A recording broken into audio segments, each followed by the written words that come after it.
وبارک وسلم ان الصلاۃ تنہی عن الفحشاء والمنکر، بے شک نماز فحش کاموں سے اور برائی سے انسان کو روک دیتی ہے۔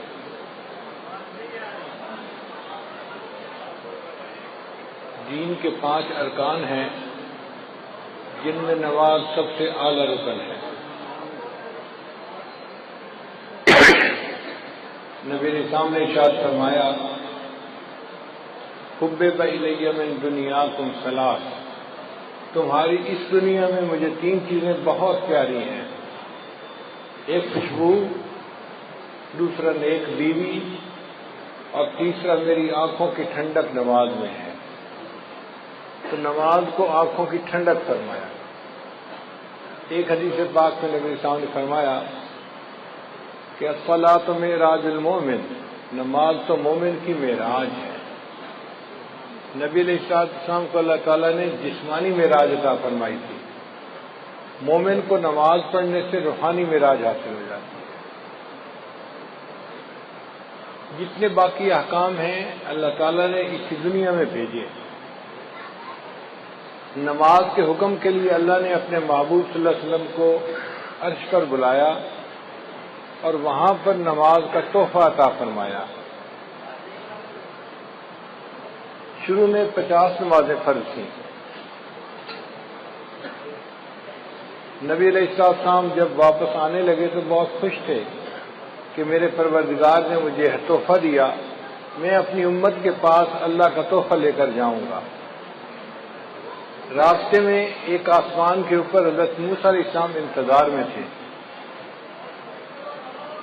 پوچھا، اے اللہ کے حبیب صلی اللہ علیہ وسلم، اللہ تعالیٰ نے آپ کو کوئی تحفہ دیا؟ فرمایا 50 نمازوں کا۔ تو انہوں نے کہا، اے اللہ کے محبوب صلی اللہ علیہ وسلم، میری امت پر چند نمازیں فرض تھیں اور ان کے لیے وہ پڑھنی بھی مشکل ہو گئی تھی۔ 50 نمازیں تو بہت زیادہ ہیں، مشکل ہو گئی تھی۔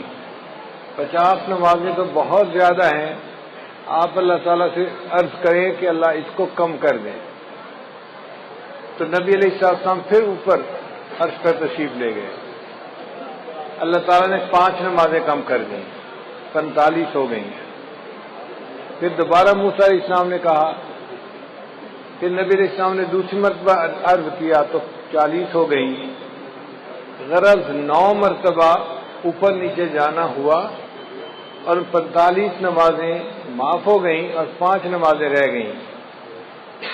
پھر نبی علیہ السلام نے فرمایا موسیٰ علیہ السلام کو کہ اب مجھے اللہ کے سامنے جاتے ہوئے حیا آتی ہے، شرم آتی ہے، 5 نمازیں تو ہیں، میری امت 5 نمازیں پڑھ لے گی، مگر اللہ نے فرمایا کہ میرے محبوب صلی اللہ علیہ وسلم آپ کی امت 5 نمازیں پڑھے گی، ہم ان کے نام اعمال میں 50 نمازوں کا ثواب لکھیں گے۔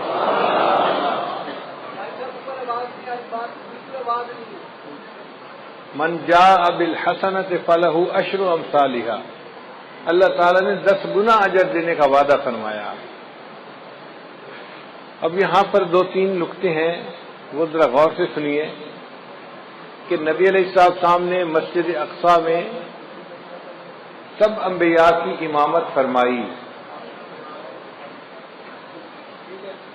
تو حضرت موسیٰ علیہ السلام کیوں راستے میں بیٹھے تھے؟ حضرت ابراہیم علیہ السلام کیوں نہ بیٹھے؟ حضرت آدم علیہ السلام کیوں نہ بیٹھے؟ کوئی اور نبی علیہ السلام کیوں نہ بیٹھے؟ حضرت موسیٰ علیہ السلام راستے میں بیٹھے انتظار کیوں کر رہے تھے؟ علماء نے جواب دیا کہ حضرت موسیٰ علیہ السلام کلیم اللہ تھے، وہ کوہ طور پہ جاتے تھے، اللہ تعالیٰ سے ہم کلامی کرتے تھے۔ ہم کلامی کرنے سے ان کے دل میں چاہت ہوئی کہ اے اللہ، میں آپ کا دیدار کرنا چاہتا ہوں، رب ارنی انظر الیک۔ اب انہوں نے جب اللہ سے فریاد کی تو اللہ نے فرمایا، میرے پیارے موسیٰ علیہ السلام، دنیا میں تم زیارت نہیں کر سکتے، انک لن ترانی، نہیں دیکھ سکتے۔ بلکہ اللہ تعالیٰ نے کوہ طور پر تجلی ڈالی تو موسیٰ علیہ السلام بے ہوش ہو کر گر گئے، اور وہ تجلی بھی 70,000 پردوں میں سے تھی۔ تو موسیٰ علیہ السلام نے سوچا کہ میں تو اللہ تعالیٰ کا دیدار نہیں کر سکا، اب اللہ تعالیٰ نے معراج پر اپنے محبوب صلی اللہ علیہ وسلم کو بلایا ہے تو محبوب اللہ کا دیدار کر کے آئیں گے، میں راستے میں بیٹھتا ہوں تاکہ میں سب سے پہلے ان کا دیدار کروں جو اللہ کا دیدار کر کے آ رہے ہیں۔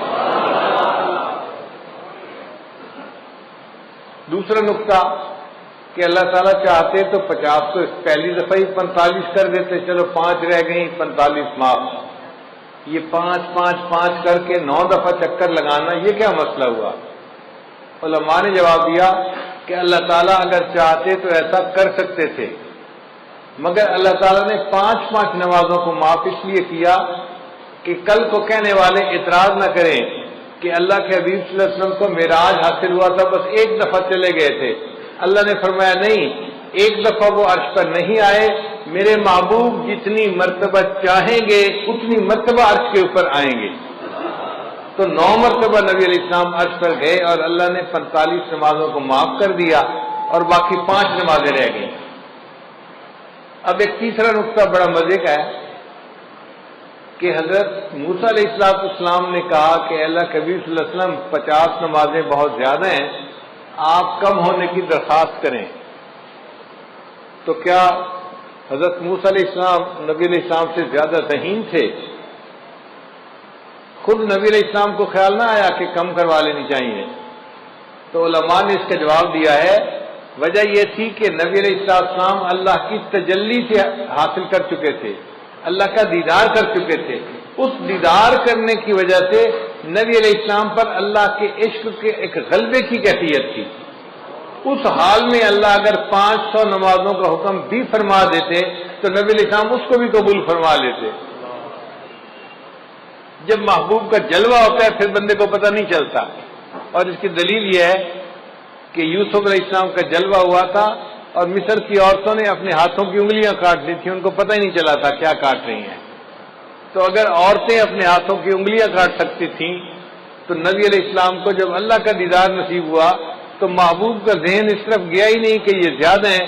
محبوب نے فرمایا میرے رب نے جو فرمایا ہے میری امت اس کو پورا کرے گی، مگر موسیٰ علیہ السلام نے تو تجلی نہیں پائی تھی، تو اس لیے انہوں نے بات کو سمجھا کہ کم ہونی چاہیے۔ تو اللہ تعالیٰ نے ایک طریقے سے 50 کا حکم تو دیا مگر اس کو 5 کر دیا اور حکم فرمایا میرے محبوب آپ کی امت 5 نمازیں پڑھے گی، میں ان کے نام اعمال میں 50 نمازوں کا ثواب لکھوا دوں گا۔ اس نماز کا حکم ہر کسی کو ہے، ساری مخلوق کو ہے۔ اللہ کی شان دیکھیے، درخت جو ہیں وہ قیام کی حالت میں ہیں، جو چوپائے ہیں وہ رکوع کی حالت میں ہیں، جو کیڑے مکوڑے ہیں وہ سجدے کی حالت میں ہیں، اور جو پہاڑ ہیں وہ قعدے کی حالت میں، تحیات کی حالت میں ہیں۔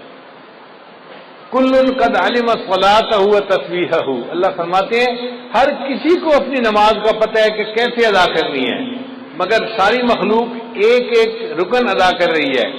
انسان کو اللہ نے یہ شان عطا فرمائی، وہ تمام ارکان کا مجموعہ پوری نماز ادا کرتا ہے۔ حدیث پاک میں آتا ہے عرش پہ فرشتے ہیں وہ بھی نماز ادا کرتے ہیں، جو قیام میں ہے وہ ساری زندگی قیام میں رہے گا، رکوع نہیں کر سکے گا، جو رکوع میں ہے ساری زندگی رکوع میں رہے گا، سجدے میں نہیں جائے گا، جو سجدے میں ہے ساری زندگی سجدے میں رہے گا، اتحیات میں نہیں جائے گا، جو اتحیات میں ہے ساری زندگی اتحیات میں۔ تو فرشتے ایک ایک رکن پر عمل کرتے ہیں، اور اللہ نے انسان کو یہ شان عطا فرمائی، ان تمام ارکان کا مجموعہ پوری نماز تکبیر اولیٰ سے لے کے سلام پھیرنے تک انسان کو عطا فرما دی۔ اور اس نماز کا حکم بچے کو بچپن سے دے دیا جاتا ہے۔ آپ حیران ہوں گے کہ جی بچپن سے کیسے دے دیا جاتا ہے؟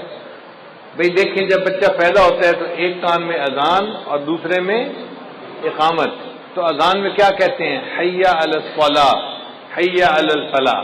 تو نماز کے لیے بلایا نا بچے کو، تو اذان دینے کے کئی فوائد ہیں۔ ایک تو اللہ کا نام اس کے دماغ میں پہنچایا، بچے کے دماغ میں، دوسرا اس کو نماز کا حکم بھی فرمایا، اور تیسرا اس کو یہ بھی بتا دیا کہ اے بچے تیری زندگی کی اذان بھی ہو چکی، اقامت بھی ہو چکی، اب جب نماز پڑھنے میں تھوڑا سا وقت باقی ہوتا ہے اتنا تیری زندگی ہے، اس زندگی کو تو گزارے گا تو تیری نماز جنازہ کھڑی ہو جائے گی۔ اور حکم نماز اس کا بھی جو ہے نا وہ صراحت ہے دیکھیے اللہ تعالیٰ نے حضرت عیسیٰ علیہ السلام کو فرمایا تھا کہ آپ اپنی والدہ کی گواہی دیں، تو عیسیٰ علیہ السلام نے کہا تھا انی عبد اللہ آتانی الکتاب وجعلنی نبیا وجعلنی مبارکا اینما کنت واوصانی بالصلاۃ والزکاۃ۔ تو دیکھو بچہ ہے کہہ رہا ہے کہ اللہ نے مجھے حکم دیا نماز کا، تو بچپن میں ہی گویا نماز کا حکم مل جاتا ہے بچے کو۔ پڑھنی تو ہوتی ہے جب وہ بالغ ہوگا، فرض اس وقت ہوگی، حکم پہلے سے دے دیا جاتا ہے، اس کی اہمیت کی وجہ سے۔ یہ نماز اتنی اہم ہے۔